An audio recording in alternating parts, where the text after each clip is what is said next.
अस्सलाम वालेकुम नाज़रीन, आप देख रहे हैं प्रोग्राम हकीकत क्या है। मैं हूं सोनिया सत्ती। साइफर केस में इस्लामाबाद हाई कोर्ट का बड़ा फैसला। इस्लामाबाद हाई कोर्ट ने साइफर केस का जेल ट्रायल कलअदम करार दिया। अब तक की तमाम तर जो कार्रवाई थी उसे कलअदम करार दिया गया। अब पाकिस्तान तहरीक इंसाफ की जानिब से इसे इंसाफ की फतह करार दिया जा रहा है। अब देखना यह है कि इसके आगे क्या मुज़म्मिरात होंगे, क्या असरात होंगे। ज़ाहिर केस तो अपनी जगह पर मौजूद है साइफर केस, लेकिन अब तक की जो जेल के अंदर ट्रायल हुआ या कार्रवाई उसे अदालत ने कलअदम करार दिया। इस पर जरा आज लीगल पॉइंट ऑफ व्यू लेंगे। एडवोकेट कैसर इमाम साहब, सदर इस्लामाबाद बार काउंसिल, हमें प्रोग्राम में ज्वाइन करेंगे। और प्रोग्राम के दूसरे हिस्से में ज़ाहिर है इस वक्त जो सियासी माहौल में गर्मा गर्मी उरूज पर पहुंची हुई है, इस पर भी बात करेंगे कि मुस्लिम लीग नून की जानिब से तो बड़ी तहम्मुल का मुजाहरा किया जा रहा है। पाकिस्तान पीपल्स पार्टी जो है वो जिस तरह के बयानात सामने आ रहे हैं, बिलावल भुट्टो की जानिब से आज राना सनाउल्लाह साहब ने अभी प्रेस कॉन्फ्रेंस की, उन्होंने कहा बिलावल को उनकी ज़बान और अंदाज में जवाब देना नहीं चाहते हैं कि तलखियाँ कम करें, बढ़ाएं नहीं। तो इस पर क्या पाकिस्तान पीपल्स पार्टी का स्टांस है, क्या जोड़ तोड़ हो रहा है, इस पर भी जरा आज प्रोग्राम में तफसील से बात करेंगे। और इसी सारी सूरत हाल पर बात करने के लिए हमें प्रोग्राम में ज्वाइन कर चुके हैं कैसर इमाम साहब, एडवोकेट हैं और सदर इस्लामाबाद बार काउंसिल भी। बहुत बहुत शुक्रिया कैसर इमाम साहब आपके वक्त का। सर, सबसे पहले बताइएगा, इस्लामाबाद हाई कोर्ट का आज बड़ा फैसला। एक तो जेल ट्रायल कलअदम करार दिया कि अब तक की तमाम तर कार्रवाई कलअदम करार दी गई है। अब इमरान खान साहब के वकील ने भी इस फैसले को खुशाइन करार दिया है। कितना अहम है ये फैसला अदालत की तरफ से? आपको लगता है खान साहब को कोई रिलीफ मिला है इससे, और बड़ा रिलीफ मिला है? असल में पॉलिटिकली और लीगली इस फैसले की इम्प्लीकेशंस डिफरेंट है। बुनियादी तौर पर इस फैसले को जो चैलेंज किया गया था वो चैलेंज किया गया था एक एडमिनिस्ट्रेटिव लकूना की बेस के ऊपर। जो नोटिफिकेशन हुआ है वो कानून के मुताबिक नहीं है। दूसरा, इसको चैलेंज किया गया था कि हर शहरी का ये फंडामेंटल राइट है, चाहे वो मुल्जम भी है किसी केस के अंदर, कि उसकी जो कार्रवाई है, कानूनी कार्रवाई, ट्रायल जो है वो ओपन कोर्ट में होना चाहिए, जहां पब्लिक एक्सेस हो और जहां पर जो उस ट्रायल की यूं समझें कि जो सैंक्टिटी है वो मुतासर ना हो, बल्कि वो बड़ा ट्रांसपेरेंट किस्म का ट्रायल नजर आना चाहिए। तो इसलिए हम टर्म बोलते हैं कि ओपन कोर्ट के अंदर ये ट्रायल हुआ या ओपन कोर्ट में प्रोसीडिंग्स हुई। Mean everybody was having access कि वो वहां पे कर सके। जब हम इसके बरखिलाफ ट्रायल कोर्ट को हम ये कहते हैं कि आप जेल ट्रायल करें, या हम ये कहते हैं कि ये खास किस्म की जो प्रोसीडिंग्स हैं वो इन कैमरा प्रोसीडिंग्स हों, तो इसका मतलब ये है कि हम ये राइट ऑफ पब्लिक एक्सेस को डिनाई कर देते हैं, हम ओपन ट्रायल के राइट को डिनाई करते हैं। तो असल में ये दो टच पॉइंट थे जिसके ऊपर ये चैलेंज किया गया था नोटिफिकेशन जेल ट्रायल का। तो आज इस्लामाबाद हाई कोर्ट ने वो जो नोटिफिकेशन है उसको सर्टिफाइड किया है और उसमें ये कहा गया है। अब ये वाली जो बात है, ये चूंकि मैंने अभी फैसला नहीं देखा, तो उस फैसले के अंदर आया अभी तक जो जेल में कार्रवाई हुई है ट्रायल की, वो सारी भी कल अदम हुई है कि जी, नहीं? जेल ट्रायल की अब तक की तमाम कार्रवाई कल अदम करार दी गई है, कलअदम करार दी गई है। तो फिर इसका मतलब ये है कि जो अदालत की आम जगह थी जहां पे वो आम रूटीन में जज साहब कोर्ट करते थे, तो वहां पर जो है अब नए सिरे से। तो सर आप ये कह रहे हैं कि सिर्फ जेल के अंदर जो अब तक की कार्रवाई हुई है वो कलअदम हुई है? ओवरऑल तो साइफर केस अपनी जगह पर मौजूद है, उस पे तो अब जाहिर आगे हेयरिंग होगी, उसका तो मुस्तकबिल का तो फैसला नहीं हुआ ना, जो कहा जा रहा है कि ये फटा हुई है। भी मौजूद है, उस एफआईआर के ऊपर जो आगे प्रोसीडिंग्स होनी है ट्रायल की वो भी होनी है। सिर्फ यूं समझे आपके प्लेस ऑफ ट्रायल चेंज हुई है। सही। तो सर इस चीज को बहुत सारे लोग जोड़ते हैं कि शायद कोई रिलीफ मिलना शुरू हो गया है अदालतों से खान साहब को, तो इस चीज से उससे लिंक किया जा सकता है, या आपको लगता है कि ये एक फेयर फैसला था इस्लामाबाद हाई कोर्ट का, इसको दूसरी चीजों से लिंक नहीं किया जा सकता? मेरा नहीं ख्याल जी, ये जो कॉन्स्पिरेसी थ्योरीज के हवाले से मैं नहीं समझता कि कोई ऐसी चीज है। ये जिसको भी पॉलिटिकली हम देखते हैं और मुख्तलिफ केसेस में हम देखते हैं कि जिसको रिलीफ मिलता है वो कहता है कि जी अब ये सारी चीज टिल्ट हुई है दूसरी साइड पे, जिसको नहीं मिलता वो इसकी डिफरेंट इंटरप्रिटेशन करता है। तो आई डोंट थिंक ऐसी कोई बात है। जो कानून के मुताबिक पहले था वो भी अदालतें जो है वो साफ शफाफ तरीके से कर रही थी, और जो अभी है वो भी ये फैसला भी उसी हवाले से है। अब लाज़मी बात है कि फेडरल गवर्नमेंट विल प्रेफर कि वो सुप्रीम कोर्ट में जाएं और वहां पे क्या रिजल्ट आता है इसका सब्जेक्ट टू स्क्रूटनी। तो मेरा नहीं ख्याल ख्याल क्योंकि ऐसी कंसिडरेशन होती है अदालतों की तरफ ठीक है, तो सर नवाज शरीफ साहब के जो अल अजीजिया एवनफील्ड रेफरेंस उनमें भी समाअत हुई, उन केसेस का मुस्तकबिल आप क्या देखते हैं? उन केसेस के ऊपर आप देखें, एक तो मामला ये है कि उसमें सिर्फ नवाज शरीफ साहब जो है वो मुल्ज़िम नहीं है, उसमें को एक्यूज और भी हैं जो कि में जिन्होंने ट्रायल किया, उसमें ट्रायल में कन्विक्शन हुई और बाद अज़ां वो एक्विट भी हुए।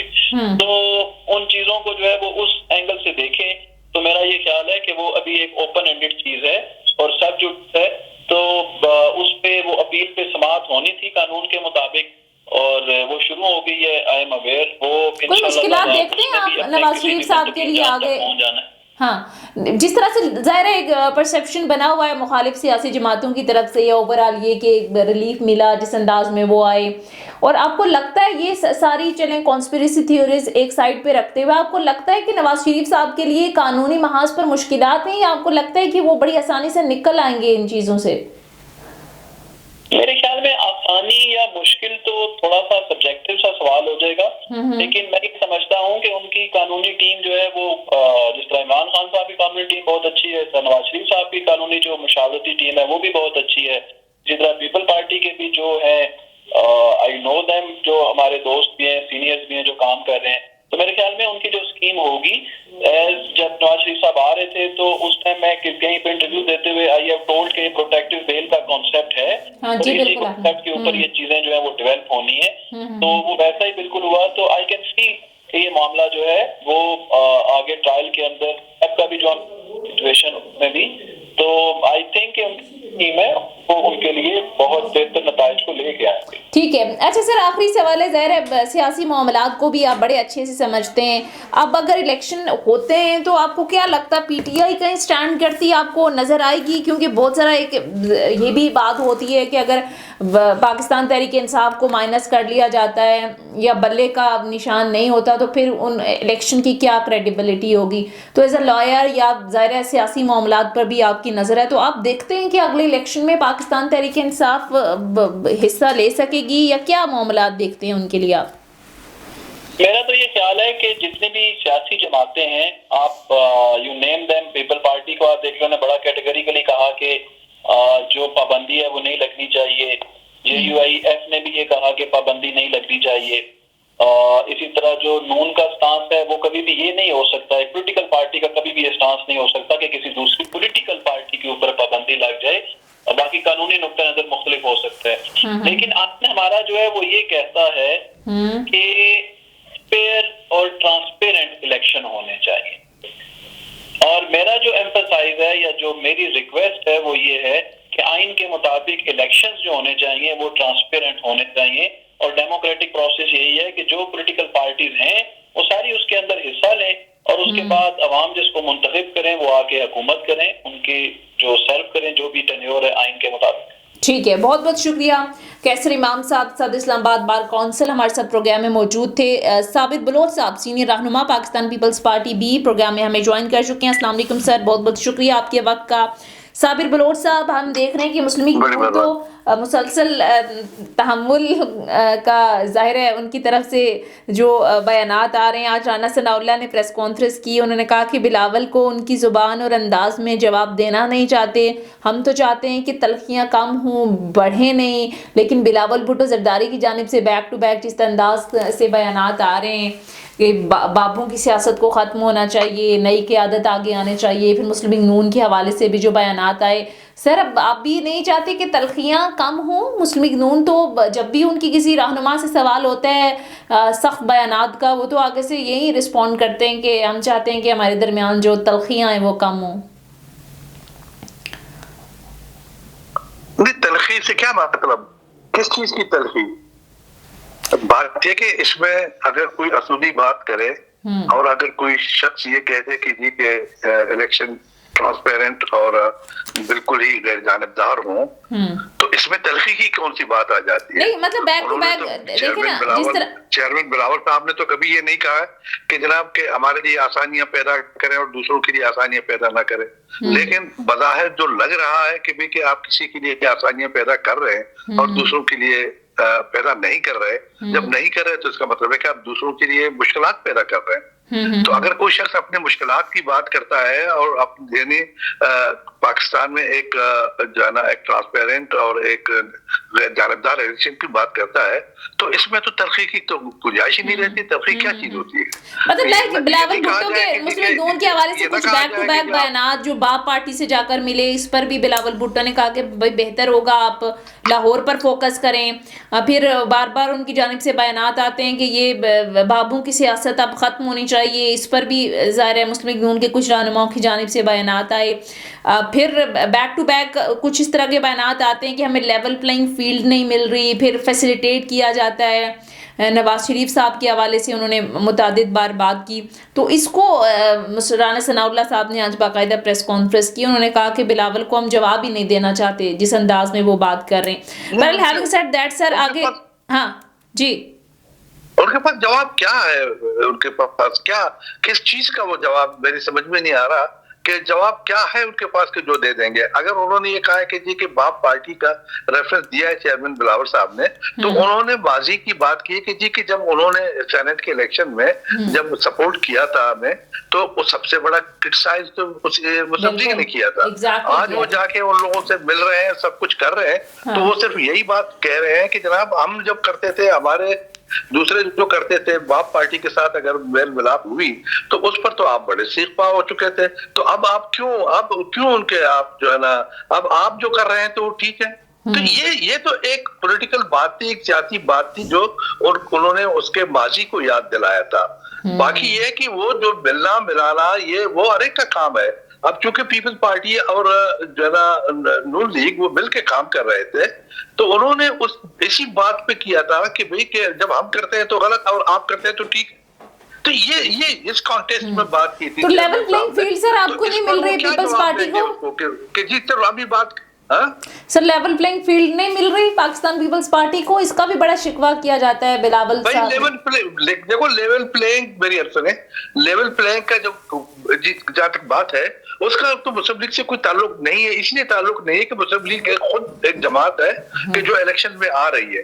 ये लेवल प्लेइंग की गेम है, तो उन लोगों को से बात की जाती है, उन लोगों को कहा जाता है कि जो इलेक्शन कंडक्ट कर रहे हैं या जो इलेक्शन करवा रहे हैं या जो इलेक्शन में जो है ना जिसके जिम्मेदार हैं, तो वो उनको कहा गया कि जी कि आप इम्पार्शियल होके जो है ना इलेक्शन कंडक्ट करें तमाम पार्टियों के लिए, तमाम लोगों के लिए, तो एक के लिए नहीं। तो इसमें वो लेकिन बज़ाहिर तो नजर आ रहा है कि जी कि ये जो आपकी जो इंटीरियम गवर्नमेंट है जो बनी हुई है उसमें तो अब आप देखें मुस्लिम लीग के जो लोग बैठे हुए वहां पे उनके मिनिस्टर्स हैं, उनके वो लोग हैं। अच्छा, तो जाहिर है कि ये असरअंदाज तो होंगे। तो इसी बात पर उन्होंने कहा कि जनाब चेयरमैन साहब ने कि ये नहीं होना चाहिए।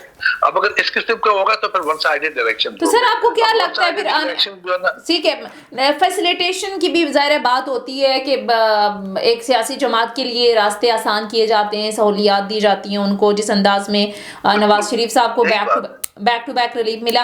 तो साबिर बलोच साहब आपको इलेक्शन होते हुए नजर आ रहे हैं? बहुत सारी जमातों की जानिब से ये बहुत सारे ज़ायके आस आ रहे हैं, ये भी हैं कि ये सब कुछ के बावजूद भी हो सकता है कि डिले हो जाएं, बट ये तो ज़ाहिर है एक कॉन्स्पिरेसी थ्योरीज हैं। बट सर आगे अगर चलें तो आपको क्या लगता है आगे आने वाले इलेक्शन ट्रांसपेरेंट हो पाएंगे एक ऐसी सूरत हाल में कि जब पाकिस्तान तहरीक इंसाफ के हवाले से बड़ी बात होती है और पाकिस्तान पीपल्स पार्टी का तो हमेशा से ज़ाहिर है ये रहा है स्टांस के तमाम ये जमहूरी प्रोसेस के लिए बहुत ज़रूरी है कि तमाम जमातें जो हैं वो सिस्टम के अंदर रहें। तो आपको पीटीआई नज़र आ रही है अगले इलेक्शन में, और अगर इनके बगैर इलेक्शन होते हैं तो वो भी ठीक है, एक्सेप्टेबल है आपके लिए भी? देखो बात यह है कि देखिए ये एक असूली बात है। एक असूली बात के लिए कि एक पार्टी को इलेक्शन में हिस्सा न देना, उसको न लेने देना, ये तो एक जमहूरी चीज है और यहाँ किसी का हक नहीं पहुंचता कि वो किसी का ये हक जो ना किसी से छीन ले। जब मैं कुछ चीज अपने लिए अच्छा समझता हूँ, जमहूरी समझता हूँ, तो मुझे औरों के लिए भी जमहूरी समझना चाहिए। बाकी जहां तक हुकूमत बनाने का है, इलेक्शन में जीतने का है न जीतने का है, उसका फैसला तो सिर्फ अवाम ही करेंगे और अवाम बाशऊर है, उन्हें पता है कि उनको क्या करना है और क्या नहीं करना। वक्त से पहले वो कुछ नहीं कहते, लेकिन जब वक्त आएगा तो सबको पता चल जाएगा। सर आपको भी लगता है कि इस वक्त हाँ जी प्लीज जी साबिर साहब, मैं कह रहा हूँ कि जी जनाब बात यह है कि यानी अगर किसी शख्स के खिलाफ इंतहाई यानी वो जो है ना किस्म के इल्जाम ना हो और इंतहाई जो है ना वो किसी स्टेट कॉन्स्पिरेसी में शामिल ना हो, अगर कोर्ट और दुनिया देखे तो वो तो एक अलग बात है। लेकिन ये कि एक जमहूरी माहौल में जमहूरी तरीके से और छोटी छोटी बातों पर वो किसी को इलेक्शन से नहीं रोक सकते। अब मुझे नहीं मालूम कि यानी कि उसका इमरान खान और उसकी जमात पर किस किस्म के बड़े बड़े इल्जाम हैं क्या नहीं है, वो कोर्ट है वो साबित करेंगे जिस तरीके से होगा। तो लेकिन ये कहते हैं जी हमने कुछ नहीं किया, वो कहते हैं आपने बहुत कुछ किया है। तो अब ये फैसले तो कोर्ट करेगा, वो दूसरे लोग करेंगे। लेकिन ये कि अब लेकिन जहां तक एक पीसफुल माहौल का ताल्लुक है, एक डेमोक्रेटिक सिस्टम में इलेक्शन हर एक का हक है और उसको मिलना चाहिए। ठीक है। अच्छा साबिर बलोच साहब, आज जिस अंदाज में बात राना सनाउल्लाह साहब ने भी की और दीगर पीपल्स पार्टी भी ये बात करती रही है कि सियासत में तलखियां कम होनी चाहिए, तो सर आपको क्या लगता है सियासत में तलखियां कम होने के हवाले से ज़ाहिर है माजी में भी जिस तरीके से दो बड़ी सियासी जमातें पीपल्स पार्टी मुस्लिम लीग नून एक दूसरे के खिलाफ रही, बिलाखिर मिसाक जमहूरियत करना पड़ा, तो अभी पाकिस्तान तहरीक इंसाफ जद में है, तो सर आपको लगता है कि तमाम सियासी जमातों को मिलकर कोई इस हवाले से फार्मूला तय करना चाहिए? जिस तरह से नवाज शरीफ साहब भी हमने देखा कि शिकवा करते रहे कि मुंतखब जमहूरी हुकूमतों को चलने नहीं दिया जाता, गिरा दिया जाता है, तो अभी भी आपको लगता है कि इस वक्त ज़रूरत है तमाम की तमाम सियासी जमातें मिलकर बैठें, तलखियाँ कम करें ताकि जो डेमोक्रेटिक प्रोसेस हो उसको ना कि नुकसान पहुँचे? देखो ये तो इलेक्शन का जमाना है जहाँ मैं तलखी से मेरी समझ में नहीं आता तलखी क्या चीज है कि जिसको जो है ना ये बार बार तलखी कहते हैं। लेकिन देखें मैं आपको एक अर्ज कर लूं, कोई किसी की इलेक्शन में कोई किसी की जनाब तारीफ नहीं कर सकता और कोई किसी की जो है ना मदद नहीं कर सकता।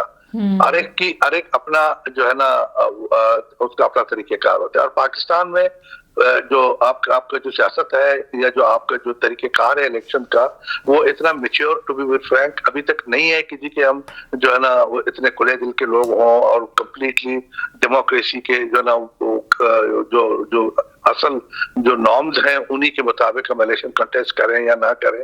यहाँ पर तो लोग बहुत पर्सनल भी हो जाते हैं, लोग बहुत ज्यादा जो है ना उन चीजों पे फोकस ज्यादा करते हैं कि जो नहीं होनी चाहिए। लेकिन यह है कि अभी पीपल्स पार्टी का तो किसी के साथ ग्रज नहीं, पीपल्स पार्टी का तो सिर्फ यही डिमांड है उनके भी कि आप जो ना इलेक्शन सबके लिए आसान बनाएं, सबको आप ये मौका दे दें कि यानी वो कि जो पब्लिक की आवाम की जो राय होती है, इसलिए कि राय तो उन्हीं की होती है, आप उन पर किसी किस्म की दबाव ना हो, जो ना इस किस्म का कोई सिचुएशन पैदा ना करें, कोई माहौल ऐसा ना हो कि खुदा न खासा कोई ये तो हर एक का राइट है, हक है। लेकिन ये कि बात ये कि ये जो इकट्ठे बैठ के जनाब एक फार्मूला बनाना, ये तो इलेक्शन के बाद होना चाहिए, ठीक है, जीतने के बाद। अच्छा साबिर बलोच साहब, एक ठीक है, एक तो टाइम था जब बेनजीर चारों सूबों की जंजीर और पीपल्स पार्टी ज़ाहिर है अवामी सतह की हर सूबे के अंदर उसकी नुमाइंदगी थी, लेकिन पिछले कुछ अरसे से हम देख रहे हैं कि एक सूबे तक महदूद होकर रह गई है। आपको क्या लगता है इन इलेक्शन में आप लोग कम बैक करेंगे? लाइक पंजाब के अंदर कुछ उम्मीदें तो थी पीटीआई के टूटने के बाद, तितर बितर होने के बाद, लेकिन ज़ाहिर फिर वो इस्तेहकाम पाकिस्तान पार्टी वजूद में आई, लोग उधर चले गए, तो अभी भी आपको उम्मीदें हैं? दीगर सूबों के अंदर क्या तैयारी है? भाई देखो पीपल्स पार्टी जो ना कहीं खत्म नहीं हुई, पीपल्स पार्टी अपनी जगह पे मौजूद है, लेकिन पीपल्स पार्टी को कमजोर करने की जरूर कोशिश की जा रही है क्या, बल्कि ये तो पिछले यानी ज़िया-उल-हक के जमाने से लेके पीपल्स पार्टी तो वो जमात है कि यानी कोई सोच भी नहीं सकता, कोई तस्वर भी नहीं कर सकता कि भुट्टो साहब की फांसी, बेनजीर साहबा की शहादत, आसिफ अली जरदारी साहब की जो है 14-15 साल की जो है ना कॉन्जिक्यूटिव उसकी जो उसकी कैद, ये बच्चे छोटे थे, ये बिलावल साहब और दूसरे बच्चे, इन सब लोगों की जना परेशानियां। लेकिन इसके साथ साथ आप देखें कि जो वर्करों कारकुनों को उनको मारना, उनको फांसी देना, उनको कोड़े मारना, सरे आम आके पीपल्स पार्टी के वर्करों को और लीडरों को सब कोड़े मारना, ये एक दहशत जो है ना पीपल्स पार्टी के लिए फैलाई गई और लोगों को डराया गया और लोग डर भी गए काफी। अच्छा, तो ये चीजें तो एक जमात के खिलाफ थी, एक पॉलिटिकल पार्टी के खिलाफ थी कि जिसने इस मुल्क को जो है ना खिदमत की, सियासी जमात ने भुगता है ना। माजी में देखें पीपल्स पार्टी ने भुगता, मुस्लिम लीग नून ने भुगता और दीगर जो सियासी जमातें बनी, फिर अब यही कुछ अब तहरीक इंसाफ के साथ भी हो रहा है। तो यही मैं कह रही थी ना कि सियासी जमातें कोई एक फॉर्मूले पे आ जाएं ताकि ये बार बार ये मोहतरमा मेरी अर्ज सुने जनाब कि आप कह रहे हैं कि सबने भुगता, किसी ने नहीं भुगता। उस तरह का भुगतना और होता है, ये भुगतना इनका और 2 दिन जाके जेल में बैठना और चीज होती है। लेकिन लोगों को जिंदगी से महरूम करना, लोगों को कोड़े मारना, लोगों को 14-14 साल जेल में डालना, ये तो सिर्फ पीपल्स पार्टी के हिस्से में आया है, किसी और के हिस्से में नहीं आया है। अच्छा, मैं आपको एक अर्ज कर रहा हूँ कि देखो बात ये है कि लेकिन इसके बावजूद भी हमने सियासत को नहीं छोड़ा। हमने पाकिस्तान की सियासत में एक शाइस्तगी पैदा की, हमने पाकिस्तान की सियासत में एक ऐसा माहौल पैदा किया कि इसको लोग उसी पैटर्न पे चले, लेकिन वो चलने नहीं दिया गया पीपल्स पार्टी को। अगर आप अब जो है ना, आप अभी भी पीपल्स पार्टी अभी मुल्क आपके बहुत बुरी कंडीशन में, I am telling you, Pakistan is not in good shape. लेकिन इसका अब ये कि ये इसका तदारुक कैसे करेंगे, इसका तदारुक यही पाकिस्तान के लीडर करेंगे और पाकिस्तान के वो लोग करेंगे कि जिन्होंने माजी में पाकिस्तान को बहुत से बहरानों से बचाया है। अब पीपल्स पार्टी ही वाहिद जमात है कि इसको आप अगर आप कहते हैं सिंध तक महदूद हो गया है, अगर वाकई ख्वाहिश पूरी हो गई और सिंध तक महदूद हो गया। ठीक है, बहुत बहुत शुक्रिया साबिर बलोच साहब, सीनियर रहनुमा पाकिस्तान पीपल्स पार्टी, हमारे साथ प्रोग्राम में मौजूद थे। बिल्कुल बिल्कुल, पॉइंट टेकन। पाकिस्तान की जमात है उसको आप ठीक है, बहुत बहुत शुक्रिया पीपल्स पार्टी के सीनियर रहनुमा साबिर बलोच साहब प्रोग्राम में हमारे साथ मौजूद थे। इसके साथ साथ प्रोग्राम में हमें ज्वाइन किया सदर इस्लामाबाद बार काउंसिल एडवोकेट कैसर इमाम साहब ने। बहुत शुक्रिया कैसर इमाम साहब आपके वक्त का भी। नाज़रीन, ये था हमारा आज का प्रोग्राम। फीडबैक जरूर दीजिए। अगले प्रोग्राम तक इजाजत दीजिए। खुदा हाफिज।